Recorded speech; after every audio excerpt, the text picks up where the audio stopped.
வெளியூர் பயணமா? ரிசர்வேஷன் கிடைக்கலையா? படிக்கட்டு ஏறி இறங்க ரொம்ப சிரமமா இருக்கா? டிராப் டாக்ஸி புக் பண்ணுங்க. ஒரு வழி கட்டணம் மட்டுமே. டிராப் டாக்ஸி, எங்கும் எப்போதும். எஸ், வீடு, ஸ்கூல்ஸ், ஹோட்டல்ஸ், ஸ்டோர் ரூம் இங்கெல்லாம் பார்ட்டிஷன் வால் கட்டணும்னாலும் இப்போ பில்டிங் ஓனர்ஸோட first choice Renocon Rapid Wall Panels. Chanakya நேயர்களுக்கு வணக்கம். சார், இன்ட்ரெஸ்டிங் எலெக்ஷன், ப்ரெடிக்ட் பண்ண முடியாத எலெக்ஷன் பார்த்தா திடீர்னு சில ஆதரவு குரல்கள்லாம் வருது. இந்த எந்த பக்கத்துல இருந்து என்ன இவங்கெல்லாம் இவருக்கு சப்போர்ட் பண்றாங்க, இவருக்கு தான் சப்போர்ட் பண்றாங்களா அப்படிங்கிற இன்டைரக்ட் சப்போர்ட்லாம் வந்துகிட்டு இருக்கு. திடீர் குரல்கள். நேற்று இளையராஜா அவர்கள் பார்த்தீங்கன்னா தம்பி உங்களை நம்பி அப்படின்னு ஒரு பாட்டு ஷேர் பண்ணியிருந்தாரு. ஸ்ரீதர் வேம்பு அவர்கள் நான் ஏர்போர்ட்லாம் போனால் கூட என்னை விஜய் வருவாரா அப்படின்னு கேட்குறாங்க. டெஃபினட்டாக ஒரு தாக்கம் இருக்குது அப்படின்னு ஸ்ரீதர் வேம்பு அவர்கள், பாலிடிக்ஸ்க்கு சம்மந்தம் இல்லாதவர், அவர் போட்டிருக்காரு. வைகோ அவர்களும் விஜய் தாக்கம் கண்டிப்பாக தமிழகத்தில் இருக்குது, எஸ்பெஷலி யூத் ஓட் அவர் அட்ராக்ட் பண்ணுவார் அப்படின்னு. தேர்தலுக்கு அப்புறமா விஜய்க்கு தாவேகா தலைவர் விஜய் அவர்களுக்கு சப்போர்ட்டாக சில குரல்கள் வந்துக்கிட்டு இருக்கு. எதை காட்டுகிறது இது? விஜய் எஃபெக்ட். திடீர் குரல்கள்னு சொன்னீங்க. இதெல்லாம் உள்ள இருந்த குரல்கள். அவர்கள் இவர்கள் இருவரும் பார்த்தீங்க அப்படின்னா இவது வேணா திடீர் குரல்கள்னு சொல்லலாம். திரு இளையராஜா அவர்கள், திரு ஸ்ரீதர் வேம்பு அவர்கள், அவங்க விஜயை பத்தி பேசுறாங்க அப்படின்றது. இவங்க பாலிடிக்ஸ் பேசுறது திடீர் கிடையாது. அவங்க விஜய் அண்ட் விஜயோடைய அரசியல், த விஜய் எஃபெக்ட், அதை பத்தி பேசுறது தான் திடீர் குரல்கள்னு சொன்னோம். அவங்க 2 பேரும் சொல்றது திடீர் குரல்கள் தான். ஸோ இதுல திடீர் ஒரு சைடு, திடீர் குரல்கள் ஒரு சைடு அப்படின்னு புரிஞ்சுக்கலாம். ஆனா உள்குரல் அப்படின்னு மனதின் குரல், மன் கி பாத், மோடியின் மன் கி பாத் மாதிரி மனதின் குரலாக திரு திருமாவளவனுடைய குரல், திரு வைகோ அவர்களுடைய குரல் அப்படின்னு யூத் எல்லாம் விஜய் பக்கம் தான் இருக்காங்க, பெரும்பாலும் இளைஞர்கள் விஜய் பக்கம் அப்படின்னு திரு வைகோ அவர்கள் சொல்கிறார். இது உதயநிதிக்கு என்ன எப்பேற்பட்ட மெசேஜ்? பாயிண்ட் 1, நாங்க வேற ஏதாவது நினைச்சிருந்தா தமிழ்நாடே மாறி இருந்திருக்கும். நாங்க ஆனா ரொம்ப போகக்கூடாதுன்றதுக்காக நாங்க கூட்டணிக்கு சம்மதித்தோம், கூடுதல் சீட்டுகளை கேட்டிருந்தா வேற மாதிரியா இருக்கும் அப்படின்னு திரு திருமாவளவன் சொல்கிறார். இதுல முக்கியமான ஒரு ஆளோட படமும் மிஸ் ஆகிறது. திரு பாலகிருஷ்ணன் அவர்கள், மார்க்சிஸ்ட் கம்யூனிஸ்ட். அவர் சொல்கிறாரு, இந்த இடத்துல கொள்கை வேறுபாடுல பல விஷயங்கள் திமுக சறுக்குகள் இடதுசாரிகளை அவர்கள் நடத்திய விதம் சரியில்லை என்பதுதான் உண்மை அப்படின்னு சொல்லியிருக்காரு. எங்களுக்கு சீட்டு கேட்டிருந்தோம், 2 கட்சியும், communist, Hindi communist, Marxist communist, ஆனா எங்களுக்கு போதிய சீட்டு கொடுக்கல, அது பாஜக வந்துடக்கூடாதுன்ற ஒரே காரணத்துக்காக இதாக இருந்தோம் அப்படின்னு சொல்றாங்க. மார்க்சிஸ்ட் கம்யூனிஸ்ட், இந்தி கம்யூனிஸ்ட் சார்பாக பாலகிருஷ்ணன் 2 பேருக்கும் சேர்த்து பேசியிருக்காரு. விசிகாவுக்காக திருமாவளவன் பேசியிருக்காரு, வைகோ அவர்கள் பேசியிருக்காரு. இது லிட்டரலி மக்கள் நல கூட்டணி. 2016 திமுகவுடன் சேர்ந்த அந்த மக்கள் நல கூட்டணியில பெரும்பாலும் பேசிட்டாங்க. ஒரே 2 பேர் தேமுதிக அமைதியா இருக்கு, வாசன் இங்க ஆல்ரெடி பிஜேபி கூட்டணிக்கு இருக்காரு அப்படின்றத பாக்குறோம். ஸோ இதன் மூலம் என்ன தெரியுது அப்படின்னா, அவங்க ஒரு ரிசல்ட்ஸை பாக்குறாங்க. ஓகே, எங்களுடைய கட்சி நிர்வாகிகள் அதிருப்தின்னு திரு திருமாவளவன் சொல்வதன் மூலம் அவர் நாளை பின்ன ரிசல்ட் அவங்களுக்கு ஒதுக்கின சீட்டு 8ல் எத்தனை ஜெயிக்குது? ஒருவேளை நம்பர் போன டைம் 6ல் 4 ஜெயிச்ச விசிகா இம்முறை 8ல் 3 or 2 ஜெயிச்சாங்கனாலோ இல்லை 1க்கு போய் சுருங்கி நின்னாலோ அது என்னவா காரணம் நிற்கும் அப்படின்னா விஜயால் பாதிப்பு அப்படின்னு நிற்கும். வேற இன்னைக்கு இதன் சொல்வதன் மூலம் நாளைக்கு என்ன சொல்லலாம்? திமுக எங்களுக்கு குறைவான சீட்டு கொடுத்ததுனால தான் எங்களோட தொண்டர்களே எங்க மேல அதிருப்தி வந்தாங்க, இதனால ஓட்டு விஜய்க்கு போச்சுன்னு சொல்லலாம். விஜய் எடுத்ததால் ஓட்டு குறைந்தது, அதனால சீட்டு குறைவு எஸ்டிமேட் பண்ணி திமுக குறைவாக சீட்டு குறைத்தது அப்படின்ற டோன் இல்லாம தலையில திமுக சீட்டு குறைச்சதுனால தொண்டர்கள் வெளியேறியதுனால அது விஜய்க்கு போயிருக்கு அப்படின்னு இன்னைக்கே ஒரு இது கண்டிஷன் சப்ளைன்னு முன்னாடி ஒரு போர்டை இன்னைக்கே வச்சிடறாரு. நாலு அப்படின்னா ரிசல்ட் வந்தா இதுதான்ப்பா புரிஞ்சுக்கோங்க, நீங்க அரசியல் பண்ணீங்கன்னா நானும் நல்லா அரசியல் பண்ணுவேன், நல்லா அரசியல PhD பண்ணுவேன் அப்படின்னு திரு திருமாவளவன் காட்டுறாரு. திரு வைகோ அவர்களுடைய கமெண்ட்ஸ் அப்படின்றது அவர் அவருடைய எம்எல்ஏக்கள் வென்றாலும் அது உதயசூரியன்ல தான் இருக்காங்கன்றனால அவர் ரிபல் பண்றாரு நம்ம அப்படின்னு எதிர்க்க முடியாது, ஏத்துக்க முடியாது. அவர் அவரோட உள்குமுறலை காட்டுறாரு, மனக்குமுறலை காட்டுறாரு. அவர் நேரடியாக அவர் டிஸ்பிளஷரை காட்டுறாரு. டிஸ்பிளஷர் அப்படின்ற வார்த்தை தான் புரிஞ்சுக்கணும். ஆனா அவங்களுக்கு தெரியும் லிமிடேஷன்ஸ், ஸோ அதோட நிப்பாட்டிக்கிறாங்கன்றத பார்க்குறோம். திரு பாலகிருஷ்ணன் திருப்பி அதே தான். காங்கிரஸும் விசிகாவும் திரு விஜயோடன் தாவேக்கோடன் ஃபியூச்சர்ல கூட்டணி வைக்க ஒரு வாய்ப்பு இருக்கா? அப்படி போனாங்கன்னா கம்யூனிஸ்ட் திமுகவுடன் தான் இருப்பார்கள், கூடுதல் சீட்டுகளை பெற்று இருப்பார்கள். தேர் வெயிட்டிங் ஃபார் காங்கிரஸ் விசிகாஸ் எக்ஸிட்.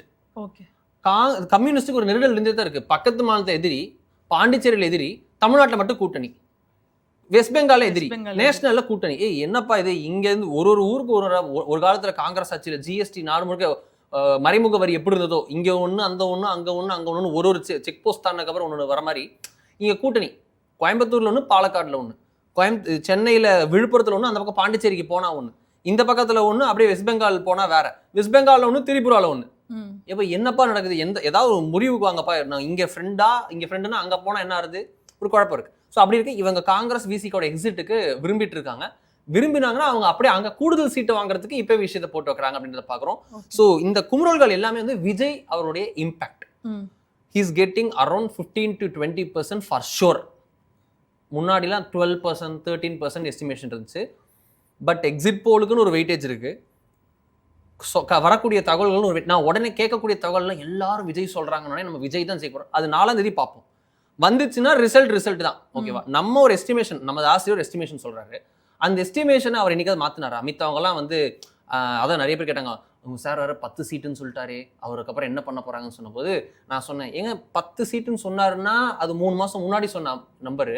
அவர் மாத்தியும் பேசல. அவர் எங்க சர்வேல வந்தது நம்ம ஒண்ணு கூட ஃபட்ஜ் பண்ணல. நமக்கு வந்ததை போட்டிருப்போம். நமக்கு ஏடிஎம்கே தூக்கி கொடுக்கணும்னா நம்மளும் 40% கொடுத்துருக்கலாமே. ஏன் 36 தொங்கல் +or-3ல 1% லீடு தான் இருக்கு, 3% குறையலாம் ஏறலாம் அப்படின்னு போட்டிருக்கோம். டோட்டல் சாம்பிள் சைஸ் யாரு ஓட்டு போட்டாங்க, நம்மளோட சர்வேல வந்தவங்களோட கடந்த பாஸ்டையும் எடுத்து போட்டு இவ்வளவு கிளியரா போட்டதில்லை. இது வந்து ஏதோ டெலிஃபோனிக் சர்வேல அர்பன்ல மட்டும் எடுத்த சர்வே கிடையாது. நம்ம எடுத்த சர்வே அர்பன்ல மட்டும் எடுத்த கிடையாது. தமிழ்நாடு முழுக்க கிராமங்கள் குக்கிராமங்களையும் போய் எடுத்து 23,000 தமிழ் சாணக்கிய அண்ட் தினமலர் இணைந்தது எடுத்தது. கிராமங்களையும் எடுத்தது. Real time we have proofs, we have numbers, everything we have. நம்ம வந்து ஒன்று கூட ஃபட்ஜ் பண்ணாத நம்பர் எல்லாமே அப்படியே தான் இருக்கு.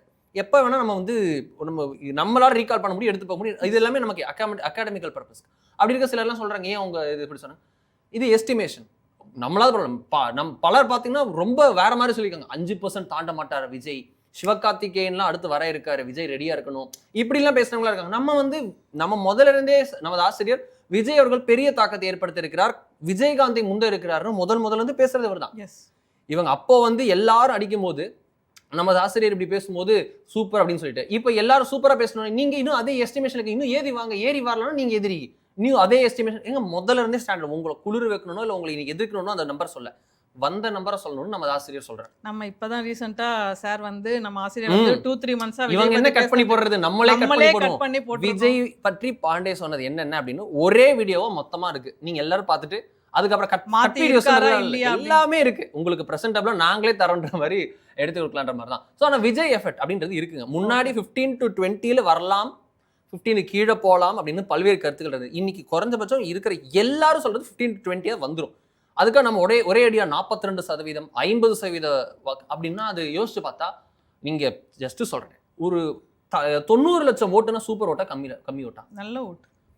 96 லட்சம் ஓட்டு அப்படின்னா இன்னைக்கு போலானதுல 20%. ஸோ 96 lakh ஓட்டு வாங்கியிருக்க மாட்டாரா விஜய்னா? கண்டிப்பா வாங்கியிருப்பாரு. அது பெரிய நம்பரா? ஆனால் ரொம்ப பெரிய நம்பரு. ஃபர்ஸ்ட் எலெக்ஷன்ல ரொம்ப பெரிய நம்பர், அதை ரொம்ப பெரிய நம்பர் அப்படின்னு தான் சொல்லணும். அப்படி அந்த 20% சொன்னது வெறும் 20% சொல்றீங்க, ஈஸியா சொல்ற மாதிரி சொல்றாங்க. அவங்களுக்கு சிஎம்னு சொல்லணும். இல்ல, விஜய் சினிமாக்கு வந்த உடனே உச்சத்துல இப்ப இருக்கிற பிளாக் பஸ்டர் மூவிஸ் கொடுக்கல, அந்த அளவுக்கு அமௌண்ட் கலெக்ஷன் வரல. ஸ்டார்டிங்ல எப்பவுமே அப்படிதான் இருக்கும். இனிஷியலி கொடுக்கலாம், அரசியலுக்கு வந்தோடனே கொடுக்கலாம். பட் ஆனால் அதுக்குன்னு ஒரு ட்ராக் ரெக்கார்ட் இருக்கு. ரைட் ஃப்ரம் ஜீரோலேருந்து ஸ்கிராட்ச்லேருந்து தன்னை செதுக்கி வந்தவர் விஜய் சினிமா துறையில். நீங்கள் என்ன வேணா சொல்லுங்க, நான் என்னையே அனில்னு சொல்லுவாங்க ஒரு காலத்து. அனில்னா விஜய் ஃபேன்னா அப்படின்னா விஜய் தான் சினிமாவில் யார் குறை சொல்ல முடியும்? அவரை வந்து அவர் ஸ்டைல் ஆஃப் விஷயத்தில் அவர் தான், அவர் குறைய சொல்ல முடியும். அப்படி இருக்க அவர் சினிமாவில் தன்னை செதுக்கினார், அரசியலையும் செதுக்கிறார். அவரோட வயசு 50ஸ்ல இருக்கு. குறைஞ்சபட்சம் 25 வருஷம் பாலிடிக்ஸ், 30 வருஷம் பாலிடிக்ஸ் அவரிடம் இருக்கு. இஃப் அவர் ஃபிலிம்லாம் இல்லாமல் அவர் ஃபுல் ஃபிளெஜ்டாக இறங்கி நல்ல ரெகுலராக இப்போ வரைக்கும் அவர் ஒரு ப்ரெஸ் மீட் கொடுக்கல, ஒரு ப்ரெஸ் கான்ஃபரன்ஸ் கொடுக்கல, சோ கால்ட் அந்த பிளான்டட் இன்டர்வியூஸ் கூட பண்ணல. அதெல்லாம் கூட பண்ணல. இது எல்லாமே இருக்கு. பல கேள்விகள் அன்ஆன்சர்ட் இருக்கு. இது எல்லாம் கரெக்ஷன் பண்ணி அன்ஆன்சர்ட் கொஸ்டின்ஸ்லாம் பண்ணி வந்தாருன்னா வரும். பட் அதெல்லாம் வரத்துக்கு முன்னாடியே அந்த 15 to 20% ஓட்டிங்ல இருந்து ரிசல்ட்டுக்கு முன்னாடியே ஃபிக்ஸ் பண்றாரு அப்படின்றத பார்க்குறோம். நிறைய பேர் டிஜிபி சொன்ன நம்பர்லாம் பார்த்தோம், திரு ரவி அவர்கள் சொன்ன நம்பர்லாம் பார்த்தோம். இது போல பல எக்ஸிட் போல்ஸ்ல ஆக்சிஸ் மை இந்தியா சொல்லியிருக்காங்க.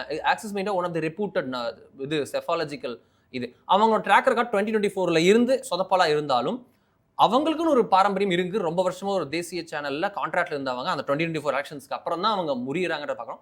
அப்படி இருக்க இந்த எல்லாரும் எஸ்டிமேட் பண்ணும்போது இந்த விஜய் எஃபெக்ட்டுக்கு எல்லாரும் பண்றாங்க, இவங்க பண்ண மாட்டாங்களா? திரு ஸ்ரீதர் வெம்பும் பண்ணுவார், திரு இளையராஜாவும் பண்ணுவார். இளையராஜா சிம்பிளா ஷேர் பண்ணார். அது வந்து ரொம்ப சிம்பாலிசம். விஜய் அவர்கள் நடித்த, ராதிகா அவர்கள் நடித்த அந்த திரு எஸ் ஏ சந்திரசேகர் அவருடைய படம், அதை அப்படியே ஷேர் பண்ணாரு. அப்படிதான் பார்க்கணும். ஓகே, இவங்க இது எல்லாமே விஜய் எஃபெக்ட் அப்படின்னு சொல்லும்போது அடுத்த எம்ஜிஆரா விஜய்? இந்த கேள்விக்கு வந்து எம்ஜிஆர் அவர்களோட ஒர்க் பண்ண நிறைய பேர், அவர் காலத்து அரசியல்வாதிகள்லாம் எம்ஜிஆர்னா ஒருத்தர் தாங்க, அது மாதிரி யாரும் வர முடியாது அப்படின்னு சொல்லிக்கிட்டு இருக்காங்க. அவரும் வந்து நிறைய பேர் தப்பா புரிஞ்சுக்கிட்டு இருந்திருக்கலாம், வந்த முதல் எலெக்ஷன்லேயே முதல்வர் ஆறாரு அப்படின்னு. அவர் அப்படி ஆகலை. நம்ம ஆசிரியர் நிறைய தடவை சொன்ன மாதிரி இடைத்தேர்தல்கள்லாம் சந்திச்சு அவர் தேர்தலையே இருந்து தான் அவர் வந்து முதல்வர் ஆனார். அப்படி இருக்கும்போது அடுத்த முதல்வர் எம்ஜிஆரா விஜய் அப்படின்ற அந்த கம்பேரிசன் இன்னும் வந்து அவர்களோட ரசிகர்கள்லாம் அதை தான் நம்பிக்கிட்டு இருக்காங்க. இவரும் ஃபர்ஸ்ட் தேர்தல் முதல்வர் அப்படின்னு தான் நம்பிக்கிட்டு இருக்காங்க. ஸோ அவங்களோட நம்பிக்கை நாளை மறுநாள் நாளைய தீர்ப்பு அப்படின்னு நாளைய தீர்ப்பு என்ன? நாளைய தீர்ப்புன்னு கேட்குறீங்க, நேருக்கு நேராக கேட்குறீங்க.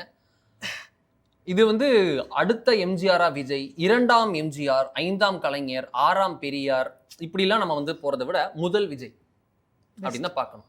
இது வந்து எப்பவுமே சொல்லுவாங்க, அடுத்தது சச்சின், கோலி வேற, தோனி, பாண்டியா வேற, எல்லாமே வேற, கபில் தேவ், பாண்டியா வேற, ஹார்திக் பாண்டியா எல்லாமே வேற. ஆப்பிள் ஆரஞ்சை கம்பேர் பண்ணக்கூடாது. அப்ப இருந்த பேட் ஸ்ட்ரென்த் வேற, அப்போ இருந்த இது வேற.